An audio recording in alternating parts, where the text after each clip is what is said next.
უცხოელებმა საქართველოს სახელმწიფო ობლიგაციებში ინვესტირება შეამცირეს. ეროვნული ბანკის ანგარიში დარარეზიდენტი პირები 2024 წლის დეკემბრის მდგომარეობით სულ 153 მილიონი ლარის ობლიგაციებს ფლობდნენ, რაც ნოემბერთან შედარებით 73 მილიონი ლარით ნაკლებია. გასული წლის მეოთხე კვარტალში აღნიშნული დაბანდებების ზომა 52%-ით შემცირდა. არარეზიდენტების მხრიდან სახაზინო ობლიგაციებში ინვესტირების შემცირება იმაზე მეტყველებს, რომ უცხოელი ინვესტორების ნდობა მთავრობის მიერ გამოშვებული ლარის ფასიანი ქაღალდების მიმართ შემცირებულია. მთლიანობაში სახაზინო ფასიანი ქაღალდების ბაზრის ზომა 9 მილიარდ 700 მილიონი ლარია, საიდანაც 6 მილიარდ 700 მილიონი ლარი ქართული კომერციული ბანკების მფლობელობაშია, მილიარდ 600 მილიონი ეროვნული ბანკის საკუთრებაშია, მილიარდ 200 მილიონი ლარი კი იურიდიულ პირებს ეკუთვნით. მოსახლეობის საპენსიო დანაზოგების მოცულობამ 6 მილიარდ ლარს გადააჭარბა, საიდანაც საინვესტიციო ამონაგები მილიარდ 440 მილიონი ლარია. ასეთი შედეგებით დაასრულა საპენსიო ფონდმა 2024 წელი. ყველაზე დიდი მოცულობის პორტფელი კვლავაც კონსერვატიული, ანუ ნაკლებ რისკიანი საინვესტიციო პორტფელია, რომლის მოცულობას ამჟამად თითქმის 6 მილიარდ ლარს აღწევს. გასული წლის აგვისტოდან დღემდე, ანუ მას შემდეგ, რაც 3 სხვადასხვა პორტფელი გაეშვა იმ მოქალაქეების საპენსიო დანაზოგებს, რომელთაც თანხები დაბალრისკიან პორტფელში აქვთ განთავსებული თითქმის 13% სარგებელი დაერიცხა. მაღალრისკიანი პორტფელის, რომლის მოცულობაც ამ დროისთვის ყველაზე მცირე, 33 მილიონი ლარის ფარგლებშია რეალური ამონაგები, ანუ ინფლაციის გათვალისწინებით ამ პერიოდში 15.3% ფარგლებში იყო. 2024 წლის დეკემბერში საქართველოში წლიურმა ინფლაციამ 1.9%-ს მიაღწია, თვიური ინფლაციის მაჩვენებელმა კი 0.7% შეადგინა. აღსანიშნავია, რომ 2024 წლის განმავლობაში საშუალო წლიურმა მაჩვენებელმა 1.1% შეადგინა, რაც სების 3%-იან სამიზნე მაჩვენებელზე დაბალი აღმოჩნდა. რაც შეეხება ლარი-დოლარის გაცვლით, კურსს გასულ თვეში ლარი 0.99%-ით, ხოლო წლის ჭრილში 4.4%-ით გაუფასურდა, რამაც საპენსიო სააგენტოს პორტფელების უკუგებაზე დადებითი გავლენა იქონია. 2024 წელს დაბალრისკიანი საინვესტიციო პორტფელის რეალურმა ამონაგებმა 9.5% შეადგინა, დაბალანსებულის 10.7%, ხოლო დინამიკური პორტფელის რეალური ამონაგები 11.5% იყო. დღეს არსებული 6 მილიარდიანი საპენსიო ფონდის თითქმის 80% ეროვნული ვალუტის სხვადასხვა ინსტრუმენტებშია განთავსებული, მათ შორის საბანკო დეპოზიტებსა და სახელმწიფო ფასიან ქაღალდებში. დაახლოებით 1 მილიარდი ლარი კი გლობალურ საფონდო ბირჟაზე, სხვადასხვა საერთაშორისო კომპანიების აქციებშია დაბანდებული. კაპიტალის ბაზრის მოთამაშეების ნაწილის მოსაზრებით საპენსიო ფონდის უმთავრეს გამოწვევად ნაკლები დივერსიფიცირება რჩება. რომ ავიღოთ და შევხედოთ სხვა ქვეყნების საპენსიო ფონდებს, მე ვიტყოდი, რომ ჩვენი ქვეყნის საპენსიო ფონდი ერთ-ერთი მოწინააღმდეგეა შედეგების კუთხით. თუმცა რაც შეეხება სხვა საკითხებს, რაზეც შეიძლება რომ უფრო გაუმჯობესების კუთხით ვისაუბროთ, ეს ეხება რა თქმა უნდა დივერსიფიკაციის ხარისხს. ვინაიდან ფონდის პორტფელის უდიდესი ნაწილი არის ლარში და ვინაიდან საკმაოდ შეზღუდულია ის ინსტრუმენტები, რომლებიც ლარშია დენომინირებული, აქედან გამომდინარე საპენსიო ფონდის უდიდესი ნაწილი განთავსებულია ისევ და ისევ კომერციულ ბანკებში, რაც ქმნის კონცენტრაციის მაღალ ხარისხს. არ ველოდები რომ 2025-ში რაიმე რადიკალური ცვლილება იქნება საპენსიო აქტივების განთავსების კუთხით. იმიტომ რომ მაინც ახალია ეს ინსტრუმენტები, რომელიც ახლა ბაზარზე გამოჩნდა, თუნდაც ფონდების ნაწილში და მაინც ვფიქრობ, რომ საპენსიო ბორდი, საპენსიო საბჭო და საინვესტიციო სამსახური საპენსიო ფონდის უფრო ფრთხილები იქნებიან ახალი ტიპის და ახალი კატეგორიის ფინანსურ ინსტრუმენტებში დაბანდებისას. სპეციალისტების ნაწილი კი ყურადღებას საპენსიო სააგენტოსთან და დანაზოგებთან დაკავშირებულ სხვადასხვა რისკებზე ამახვილებს. კაპიტალის ბაზრის ექსპერტი მარინა გულედანი, რომელიც თავის დროზე თავად იყო დაგროვებითი პენსიის კანონმდებლობის შემუშავებაში ჩართული, ამბობს, რომ ქვეყანაში შექმნილი პოლიტიკური არასტაბილურობის ფონზე გარკვეული რისკები იქმნება. მათ შორის, რამდენად გაგრძელდება მოსახლეობის საპენსიო თანხების დღეს არსებული საინვესტიციო პოლიტიკის შესაბამისად მართვა და ინვესტირება. მომავალში რა დაემართება საპენსიო აქტივებს, ამასთან მიმართებაში მე ვხედავ ორი ტიპის რისკს. ერთი ზოგადად ეკონომიკაში რა ხდება იქიდან გამომდინარე, იმიტომ რომ საპენსიო აქტივების უდიდესი ნაწილი სავალდებულო წესით უნდა იყოს ჩადებული ლარში დენომინირებულ ინსტრუმენტებში. ლარს რა დაემართება შესაბამისად არის ძალიან მნიშვნელოვანი საპენსიო აქტივების მოსწრებისთვის, ანუ რა ფინანსურ შედეგებს დადებს ესა თუ ის ინსტრუმენტი ლარის გარკვეულ პერიოდში. და მეორე მიმართულება პრობლემების არის, რამდენად კეთილსინდისიერად და კანონის დაცვით მოხდება ამ საპენსიო აქტივების მართვა. არა მარტო კანონიერად, შეიძლება კანონიერად მართო, მაგრამ ისეთი, ესე ვთქვათ, ჩარჩო არის ლართან დაკავშირებით განსაკუთრებით, რომ ეროვნულ ბანკს როგორც მარეგულირებას გარკვეული ბერკეტები ექნება გავლენის იმისთვის, რომ თქვათ იგივე სახაზინო ვალდებულებებში ჩაიდოს თუნდაც 100% აქტივების, იმიტომ რომ ამაზე შეზღუდვა არ არსებობს. სპეციალისტების შეფასებით რისკები მზარდია იმ ფონზეც, რომ უკვე მიმდინარე წლის მაისიდან საპენსიო სააგენტოს მმართველი ერთიანი მმართველობითი საბჭო გახდება, რომელიც თავის მხრივ პრემიერ-მინისტრის მიერ დანიშნული წევრებით იქნება დაკომპლექტებული. აღსანიშნავია, რომ საბჭოს წევრობაზე განაცხადების მიღების ვადა 10 იანვარს ამოიწურა. ჩვენ ყავს დღეს სამეთვალყურეო საბჭოში, არა, საინვესტიციო საბჭოში, საპენსიო სააგენტო სამ ეტაპზე რამდენიმე წევრი, რომელიც არის უცხოელი, მათ შორის JP Morgan-ის და წამყვანი საპენსიო ფონდების წარმომადგენლები საფრანგეთიდან და სკანდინავიიდან. ანუ ამ ტიპის კანდიდატები ძალიან დაბალი ალბათობაა, რომ დაინტერესდნენ მმართველობით საბჭოში წევრობით, არა იმიტომ, რომ ეს პოზიცია არ არის საინტერესო, არამედ იმიტომ, რომ პოლიტიკური გარემო, რომელშიც ეს შესარჩევი პროცესი მიმდინარეობს, არის ძალიან დიდი კითხვის ნიშნის ქვეშ. ამიტომ მე გამოვრიცხავ, რომ რომელიმე მაღალი რეპუტაციის მქონე დაწესებულების, თქვათ, წარმომადგენელმა, რომელსაც ან გამოცდილების მქონე ადამიანმა მოინდომოს ესეთ საბჭოზე წევრად დაფიქსირება. დაგროვებითი პენსიით უკვე ისარგებლა 15458-მა პირმა. მათზე პენსიის სახით გაიცა 61,100,000 ლარი. ამასობაში კი მიღმა მმართველობითი საბჭოს წევრებისა საპენსიო სააგენტოში კვლავ ვაკანტურია დირექტორის პოზიციაც, რომელზეც კონკურსი გასული წლის ბოლოს გამოცხადდა. შესაბამის ვაკანსიაზე განაცხადების მიღების ვადა 20 იანვარს იწურება. გასული წლის შედეგების შესანიშნავი შვიდეული სახელი ცნობილი უმსხვილესი კომპანიებისთვის საფონდო ბირჟებზე მეტად წარმატებული იყო. 7-დან 6 აქციამ საფონდო ბირჟებზე S&P 500-ზე უკეთესი შედეგი დააფიქსირა. Nvidia-ს, Meta-ს, Tesla-ს, Amazon-ის, Alphabet-ისა და Apple-ის აქციათა ფასები 500 ყველაზე მსხვილი ამერიკული კომპანიის ფონდზე მეტად გაიზარდა. S&P 500-ის ზრდამ 2024 წელს 23.3% შეადგინა. დიდი შვიდეულიდან აღნიშნულ მაჩვენებელს მხოლოდ Microsoft-ი ჩამორჩა. ამერიკული ტექნოლოგიური კომპანიის აქციათა ფასი გასულ წელს მხოლოდ 12%-ით გაიზარდა, რაც თავისთავად ცუდი მაჩვენებელი არ არის, თუმცა შვიდეულის დანარჩენი წევრების ზრდასთან შედარებით ჩამორჩენა დიდია. გასული წელი განსაკუთრებით წარმატებული ნახევარგამტარების უმსხვილესი მწარმოებლის Nvidia-სთვის გამოდგა. კომპანიის აქციათა ფასი 2024 წელს 171%-ით გაიზარდა, რაც მეტწილად ხელოვნური ინტელექტის ტექნოლოგიაზე მოთხოვნის ზრდამ განაპირობა.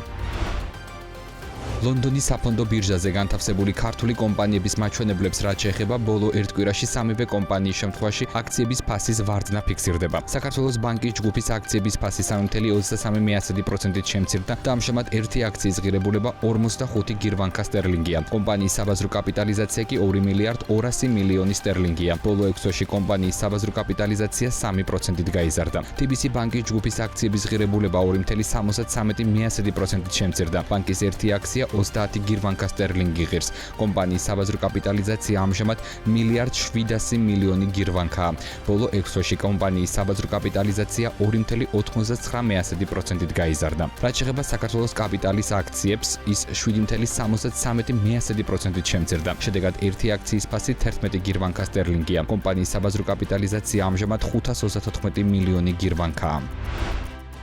ლონდონის საფონდო ბირჟაზე დალისტული საქართველოს კაპიტალი მედიაში გავრცელებულ ინფორმაციას ეხმაურება, რომლის მიხედვითაც ჰოლდინგის დირექტორთა საბჭოს თავმჯდომარე და აღმასრულებელი დირექტორი ირაკლი გილაური იმ 25 პირს შორის მოხვდა, რომელთა დასანქცირება შეერთებული შტატების კონგრესმენებმა აშშ-ის ახალ ადმინისტრაციას შესთავაზეს. საქართველოს კაპიტალში აცხადებენ, რომ საბჭო აქტიურად მუშაობს ამერიკის შეერთებული შტატების ოფიციალურ პირებთან გარემოებების გარკვევის მიზნით. განცხადებაში აღნიშნულია, რომ დირექტორთა საბჭო ირაკლი გილაურს სრულად ენდობა და არ ეთანხმება არანაირ მოსაზრებას, რომ ამერიკის შეერთებული შტატების ან ნებისმიერი სხვა ქვეყნის მთავრობა შესაძლოა განიხილავდეს მის წინააღმდეგ რაიმე მოქმედების განხორციელებას. როგორც საქართველოს კაპიტალში ირწმუნებიან, ისინი პოლიტიკურ პროცესებში არ ერევიან და იმედოვნებენ, რომ შესაბამისი ინფორმაციის წარდგენის შემდეგ მათ შეხედულებებს აშშ-ში გაიზიარებენ.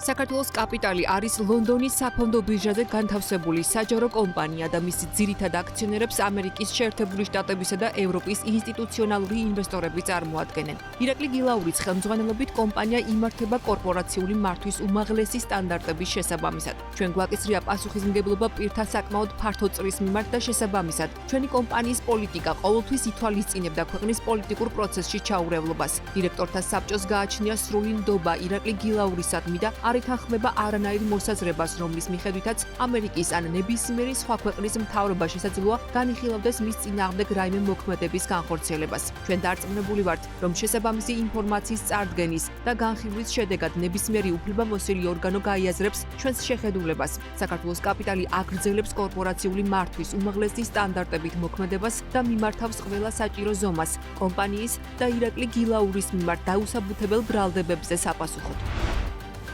არქის დამფუძნებლის ილია წულაიას განცხადებით, ამერიკის შეერთებული შტატების მიერ მისი დასანქცირების არანაირი საფუძველი არ არსებობს. ასე უპასუხავენ BMG-ს კითხვას, რომელიც რადიო თავისუფლების მიერ გამოქვეყნებულ ინფორმაციას უკავშირდებოდა. ეს არის აბსურდი, აცხადებს ილია წულაია და მოუწოდებს რადიო თავისუფლებას გამოქვეყნოს კონგრესმენების მიერ გაგზავნილი წერილი ასეთის არსებობის შემთხვევაში. ილია წულაიას განცხადებით, არანაირი დასანქცირების მოლოდინი არ აქვს და კომპანია ამერიკის შეერთებულ შტატებში პარტნიორებთან ერთად პროექტების გაფართოებას გეგმავს. ეს არის აბსურდი. არანაირი საფუძველი იმისა, რომ ჩემი რაიმე ფორმით დასანქცირების საკითხი განიხილებოდეს, არ არსებობს. არქის და ჩემი პირადი ბიზნესის დაფუძნების დღიდან ხორციელდებოდა და ხორციელდება დასავლურ ღირებულებებზე დაყრდნობით, გამჭვირვალედ და კანონმდებლობის სრული დაცვით. მსგავსი ინფორმაციის გავრცელებას აღვიქვამ როგორც დამოუკიდებელ ბიზნესზე შანტაჟის და ზეწოლის მცდელობას. საერთოდ ეჭვი მეპარება ისეთი წერილის არსებობაში, სადაც ვინმე საღად მოაზროვნე ჩემს სახელს და გვარს ამ კონტექსტში ახსენებს. მოუწოდებ ამ ინფორმაციის გამავრცელებელს არსებობის შემთხვევაში გამოაქვეყნოს ეს წერილი. თუ აღმოჩნდება, რომ მართლა არსებობს მსგავსი წერილი, ბუნებრივია ამაზე მექნება სამართლებრივი რეაგირება. კიდევ ერთხელ ხაზს ვუსვამ, 100%-ით გამოურიცხავ, რომ ვინმე სერიოზულად განიხილავს ჩემთან დაკავშირებით მსგავს დაუსაბუთებელ და აბსურდულ მიმართვას ასეთის არსებობის შემთხვევაში. არათუ დასანქცირების მოლოდინი, არამედ ჩვენ ამერიკაში საქმიანი. მოგეხსენებათ არქი ფლორიდაში დეველოპერულ პროექტს ახორციელებს და ჩვენს ამერიკელ პარტნიორებთან ერთად საქმიანობის გაფართოებას და ახალი პროექტების დაწყებას გეგმავთ. არქის 2025 წელს საქართველოშიც ძალიან ამბიციური გეგმები აქვს და ბევრი ახალი და მასშტაბური პროექტის დაწყებას ვაპირებთ. ეს ემსახურება ბულინგს, ასე პასუხობს ბიზნესმენი ლაშა პაპაშვილი BMG-ს კითხვას, რომელიც რადიო თავისუფლების მიერ გამოქვეყნებულ სტატიას მისი ძმის სულხან პაპაშვილის მოხსენიებას უკავშირდება. ლაშა პაპაშვილი რადიო თავისუფლებას მოუწოდებს გამოქვეყნოს მტკიცებულებები, რას ედავებიან მის ოჯახს. ამასთან ბიზნესმენის თქმით, დამატებითი გარემოებების გარკვევის მიზნით, პარტნიორების და მეგობრების მეშვეობით კომუნიკაცია აქვთ აშშ-ის ოფიციალურ პირებთან. რადიო თავისუფლების ინფორმაციით, ამერიკის შეერთებული შტატების კონგრესის წევრებმა ამერიკის შეერთებული შტატების ახალ ადმინისტრაციას გაუგზავნეს წერილი, რომელშიც მოცემული იყო 26 სხვადასხვა პირისგან შემდგარი სია, რომელთა დასანქცირებაა მოთხოვნილი. ამ პირებს შორის მოხსენიებულია ბიზნესმენი სულხან პაპაშვილიც. რადიო თავისუფლებას მივმართავ, რომ მტკიცებულებები წარმოადგინოს, სანამ რამეს აკეთებს ესეთ დამანგრევას ქართული ბიზნესისთვის. ჩვენ ვართ 40 წელი ბიზნესში ვარ და ერთი მტკიცებულება მოიტანოს მე და ჩემი ოჯახის წევრები, რომელ სახელმწიფო ფულთან ქონდა შეხება. თქვენთვის გაუგებარია, რატომ მოხვდით ამ სიაში და ითხოვთ რადიო გაუგებარი ქართული საზოგადოებისთვის გაუგებარია, იმიტომ რომ ამ ოჯახს არასოდეს არ ქონია სახელმწიფოს ფულთან შეხება, არავინ ეგეთ არც რუსეთში, არც უკრაინაში და არცად ეგეთ ქვეყანაში, სადაც კითხვის ნიშნები არის, არასოდეს ბიზნესი არ ქონია, არაფერი შეხება არ აქვს. გაუგებარი კი არა, აბსოლუტურად ნათელია რა მიზანსაც ემსახურება ეს ბულინგს. ბულინგს რისთვის? აი რატომ მოგიცემს? ჩემთვის ბულინგს რომ გამოვედი და თქვი შერიდით ქართველებო და პარლამენტში შედით მეთქი.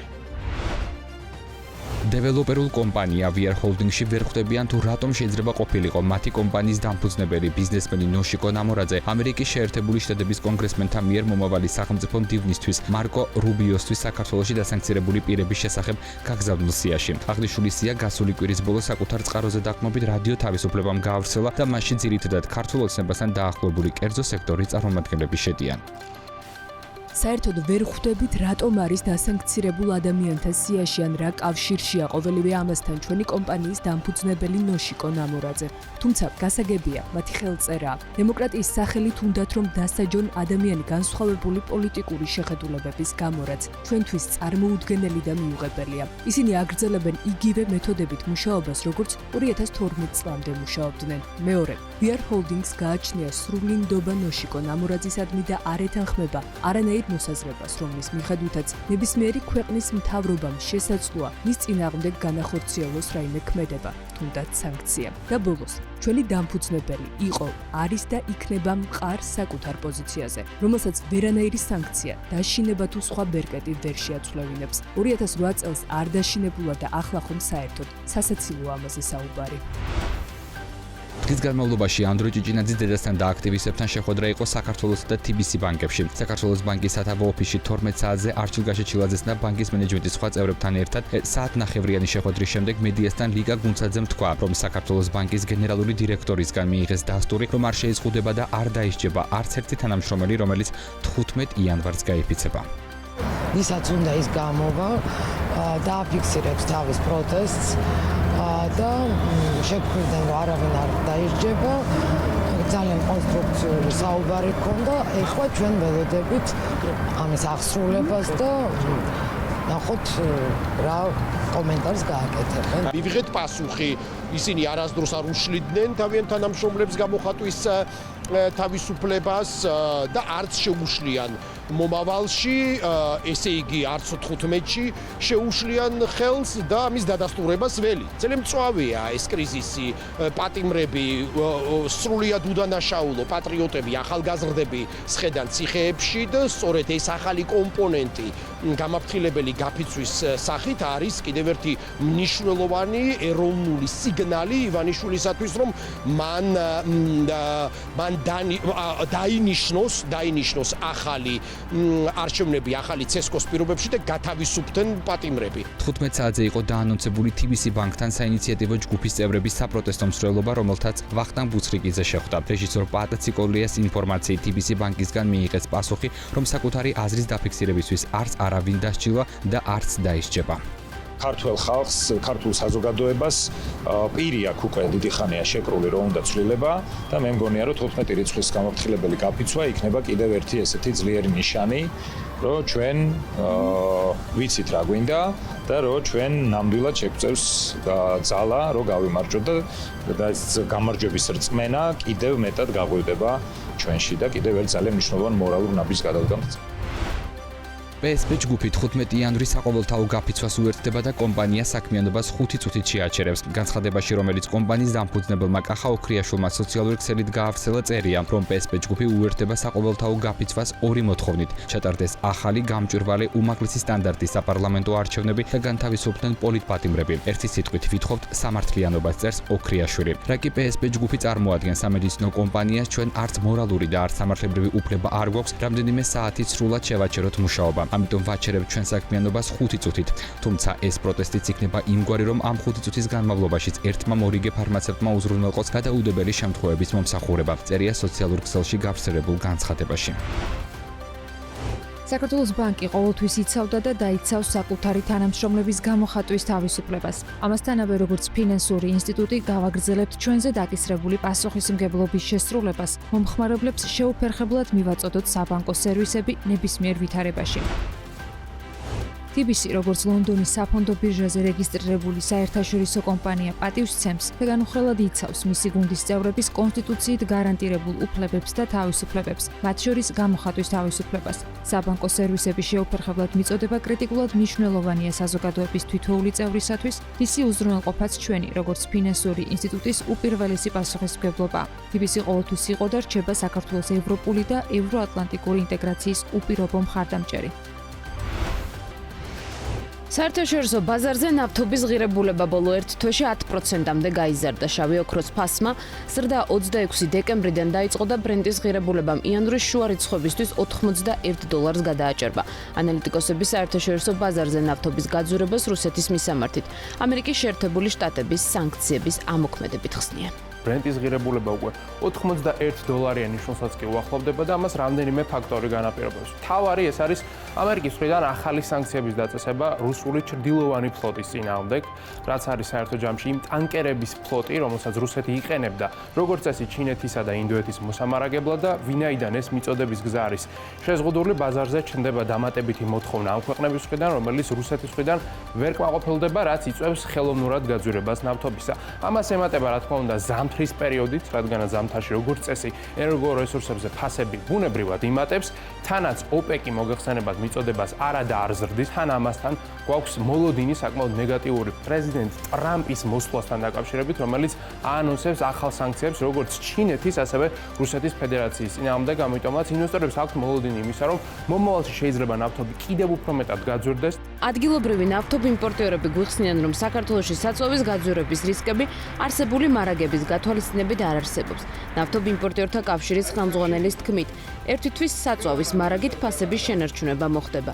ვახტანგ გიობაშვილის თქმით, ბიზნეს ფასის კორექტირება იმ შემთხვევაში მოუწევს, თუ გრძელვადაში საერთაშორისო ბაზარზე ბრენტის ფასი ზრდას გააგრძელებს. ერთი თვის განმავლობაში, ვთქვათ, რაც არ უნდა მოხდეს ჩვენს ირგვლივ სანავთობო ბაზრებზე, ყველა კომპანიას შეუძლია შეინახოს თავი და შეინახოს ბაზარი, რომ კატასტროფულად არ მოხდეს, ესე ვთქვათ, ფასთა ცვალებადობა. თუ გააგრძელებს სოფლიო სანავთობო ბაზარი გაძვირებას, ბუნებრივია ყველა მომხმარებელ სოფლიოში, ყველა მომხმარებელ ქვეყანაზე იმოქმედებს. წლის ბოლოს შევსებული მარაგების იმედი აქვს სენტო პეტროლიუმის დირექტორსაც. მისი თქმით, ნავთობიმპორტიორებს 2-3 კვირის საწვავის მარაგი აქვთ, თუმცა სანქციების რეჟიმი თუ კიდევ გამკაცრდა საერთაშორისო ბაზარზე ნავთობი კიდევ გაძვირდება, რასაც გავლენა ადგილობრივ ბაზარზეც ექნება. ზაალ იაკობიძის მოლოდინია, რომ ნავთობ კომპანიების საწვავს საქართველოში იმ ბაზრიდან შემოიტანენ, რომლის ფასიც უფრო ხელსაყრელი და მომგებიანი იქნება. თუ ესეთი ტენდენცია გაგრძელდა, ანუ რუსეთის ესეთი მაქსიმალური დასანქცირება და არის საუბრები იმაზე, რომ ანუ თავარი მომხმარებელი ვინც არის რუსეთის ნავთობპროდუქტების, ნავთობის, ჩინეთი, მათაც აეგრძალებათ ყიდვა. ამას შეიძლება ერთი მხრივ საერთაშორისო ბაზარზე ფასის მატება გამოიწვევს, მაგრამ მეორე თუ იქ სიჭარბე შეიქმნა რუსეთის ბაზარზე, ამას შეიძლება რუსეთის ბაზარზე პირიქით კლება გამოიწვიოს. სრულიად ლოგიკურია, რომ ამ შემთხვევაში რუსეთმა დაიწყოს დავიცის საქონლის უფრო ნაკლები ფასით მიწოდება სხვადასხვა ქვეყნებისათვის, რომ ის სიჭარბე, რომელიც შეიძლება იქნეს წარმოშობილი, მოახერხოს იმ სიჭარბის რეალიზაცია. ამ დროისთვის ადგილობრივ ბაზარზე ბრენდირებულ თუ არა ბრენდირებულ სადგურებზე საწვავის ფასები ასე ნაწილდება.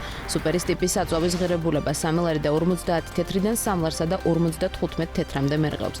პრემიუმის ფასი 3 ლარიდან იწყება და 3 ლარსა და 19 თეთრამდეა. ხოლო რეგულარის ტიპის საწვავის შეძენა 2 ლარი და 84 თეთრიდან 2 ლარსა და 97 თეთრამდე არის შესაძლებელი. დიზელი ქვეყნის მასშტაბით არსებულ სადგურებში 2 ლარი და 98 თეთრიდან 3 ლარსა და 10 თეთრამდე მერყეობს.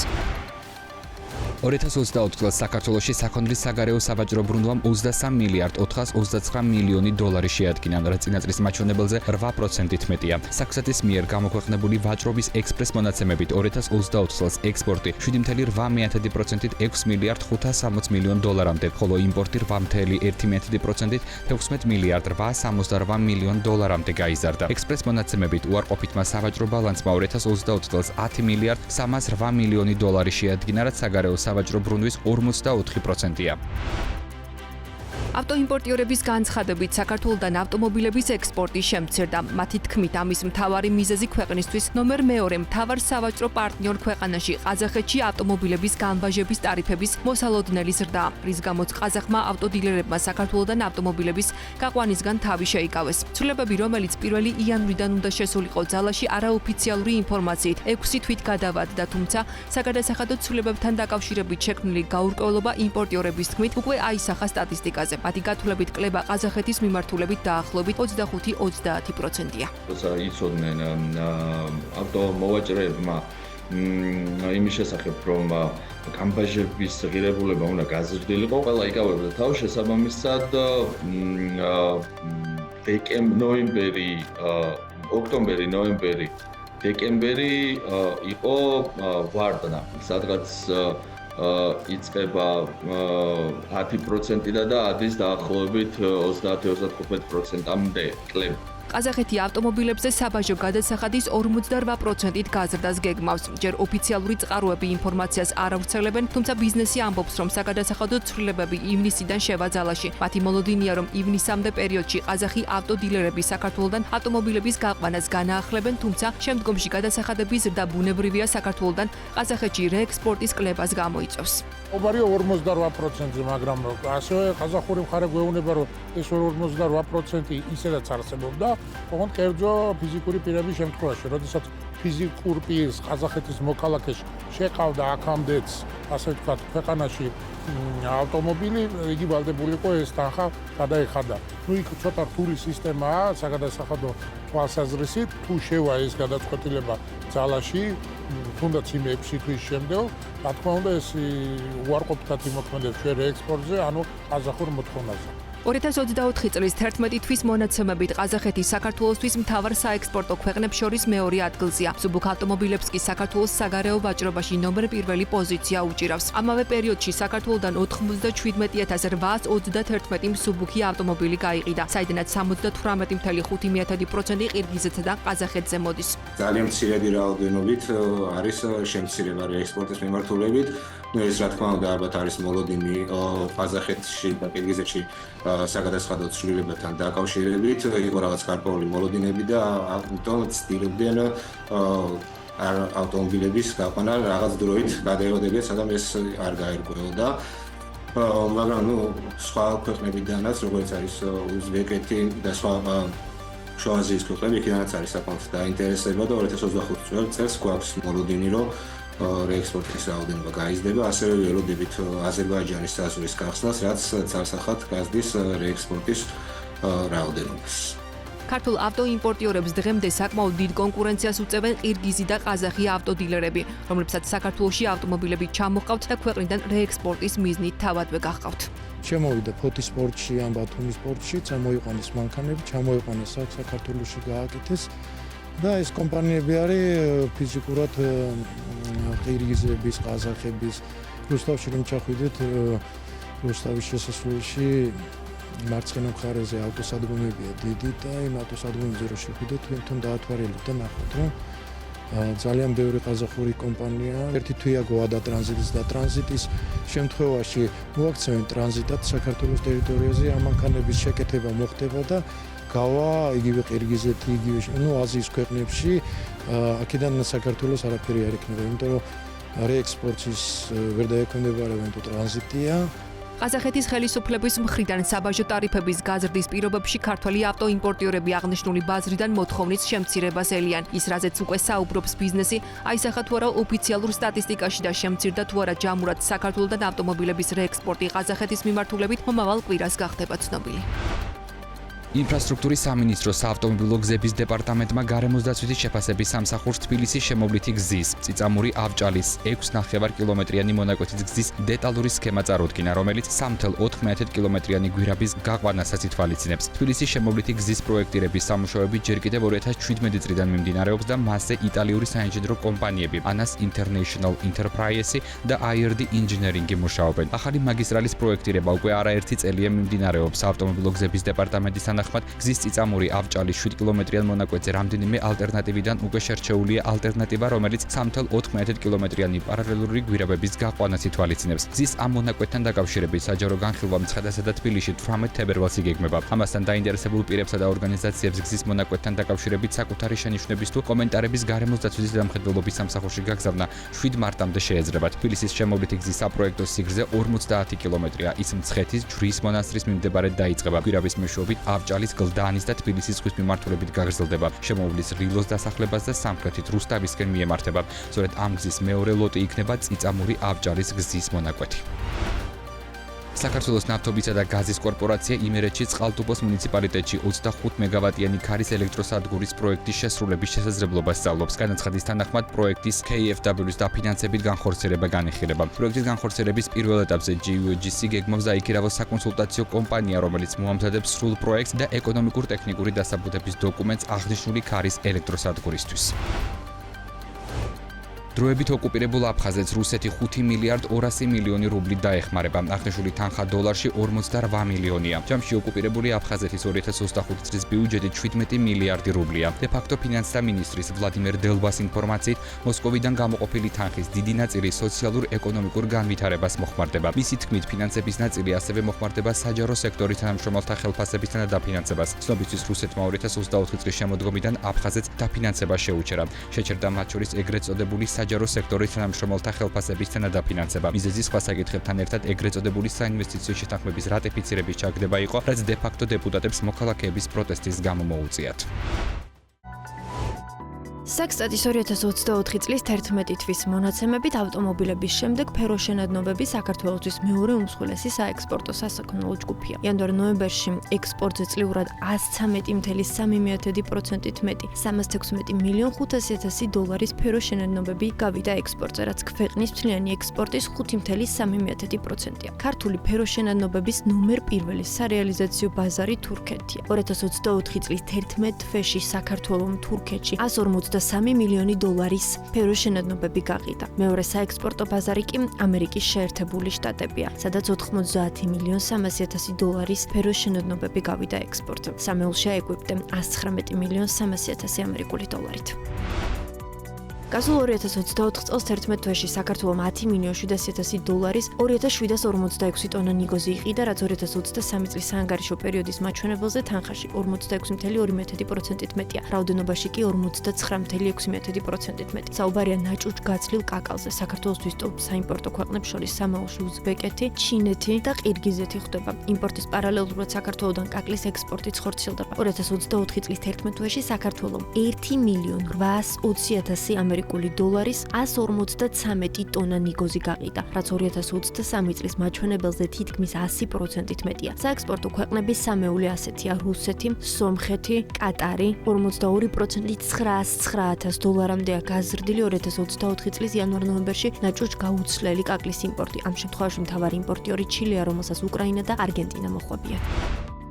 სცენარეული ზეთების წარმოებისა და ბაზარზე განთავსების პირობებს ტექნიკური რეგლამენტი დაარეგულირებს, რომელიც 2026 წლის 1 იანვრიდან შევაძალაში. შესაბამისი დადგენილების თანახმად ტექნიკური რეგლამენტი სცენარეული ზეთების შესახებ მიზნად ისახავს სცენარეული ზეთების წარმოების, გადამუშავების, დისტრიბუციის ეტაპებზე რეგულირების ერთიანი პრინციპების განსაზღვრას და მომხმარებელთა უფლებების დაცვას. ტექნიკური რეგლამენტი ადგენს მოთხოვნებს სცენარეული ზეთების მიმართ, სპეციფიკურ მოთხოვნებს ზეთისხილის ზეთების მიმართ, სცენარეული ზეთების ბაზარზე განთავსების პირობებს, მოთხოვნებს ბიზნეს ოპერატორის მიმართ. სცენარეული ზეთების შესაბამისობის კონტროლს. რეგლამენტში დეტალურად არის გაწერილი ის მოთხოვნები, რომელსაც პროდუქცია უნდა აკმაყოფილებდეს. მათ შორის დეტალურად არის გაწერილი ზოგიერთი სცენარეული ზეთის ცხიმოვანი მჟავების შემცველობის მოთხოვნები. რეგლამენტი ადგენს სცენარეული ზეთების ბაზარზე განთავსების პირობებსაც, სადაც მათ შორის დაკონკრეტებულია, რომ სცენარეული ზეთების ეტიკეტმა აღწერილობამ და წარდგენამ შეცდომაში არ უნდა შეიყვანოს მომხმარებელი. უძრავი ქონების ბაზარზე ტრანზაქციების შენელების ტემპზე ბიზნესი მას შემდეგ ალაპარაკდა, რაც ქვეყანაში პოლიტიკურად არასტაბილური მდგომარეობა დაიწყო. უძრავი ქონების სააგენტოები და დეველოპერული კომპანიების წარმომადგენლები ამბობენ, რომ მომხმარებლები ბინების ყიდვას არ ჩქარობენ, აკვირდებიან მიმდინარე პროცესებზე, ჯერ გადაწყვეტილებას ვერ იღებენ. რეინვესტის დამფუძნებელი ლევან ბოლქვაძე გვიყვება, რომ საახალწლო პერიოდში არჩევნების შედეგად გაჩერებული მოთხოვნა მცირედით გააქტიურდა, თუმცა ამას რეალური შედეგი არ ჰქონია. მისი თქმით, პროცესები ბაზარზე ისევ გაჩერებულია და თუ ეს მდგომარეობა 3-დან 6 თვის განმავლობაში გაგრძელდა, სექტორი მნიშვნელოვანი პრობლემების წინაშე აღმოჩნდება.